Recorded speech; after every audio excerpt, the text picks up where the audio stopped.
RH15, Giselle Ricafort. Giselle.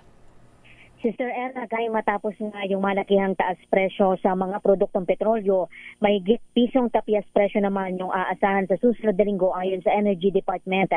Posible raw yung humigit kumulang piso at 25 sentimo na tapias sa kada litro ng diesel, 25 sentimo naman sa kada litro ng gasolina habang humigit kumulang piso at 20 sentimo sa kada litro ng kerosene. Sabi sa DZRH ni Assistant Director Rodela Romero ng DOE Oil Industry Management Bureau, kabilang sa mga dahilan ang pagtaas ng supply ng Organization of the Petroleum Countries, gayon din ang pulisiya sa taripa ng Amerika at ang kalituhan daw ukol sa posibleng ipataw na taripa ng Estados Unidos sa mga bumibili ng Russian oil. Nakabata yung pagtaya sa 4 na araw na kalakalan sa pandaigdigang merkado, kaya maaari pa daw yan mabago sa huling araw ng trading ngayong Biyernes.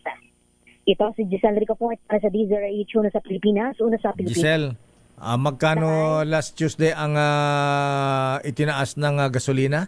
150 ba? 190 lakay, Okay, tama, halos 190. 2 piso. Tapos mag-rollback Oo, lang lakay. ng magkano? Piso?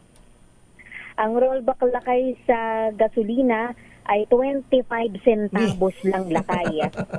Oo, hindi pa na nga. Sabi ko sa iyo sasama lang ang Walang loob natin, wag mo nang itanong. Ayan. Sige, mag-smuggle Kaya na ng nga langis. Masama yun. Hindi yun pa pwede.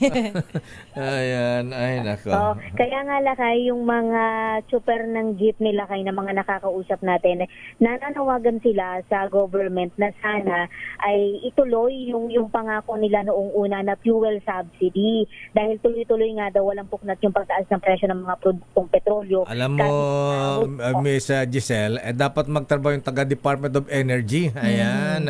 Wag na nga, ayan na, hirap ng MBI at saka customs sa pangolekta ng buwis. Pagkatapos subsidy pa. Ayan.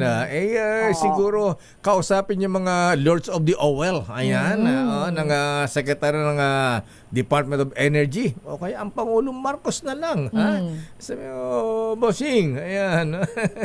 Bikini me. Yung donasyon ng campaign fund, campaign election, kalimutan mo na.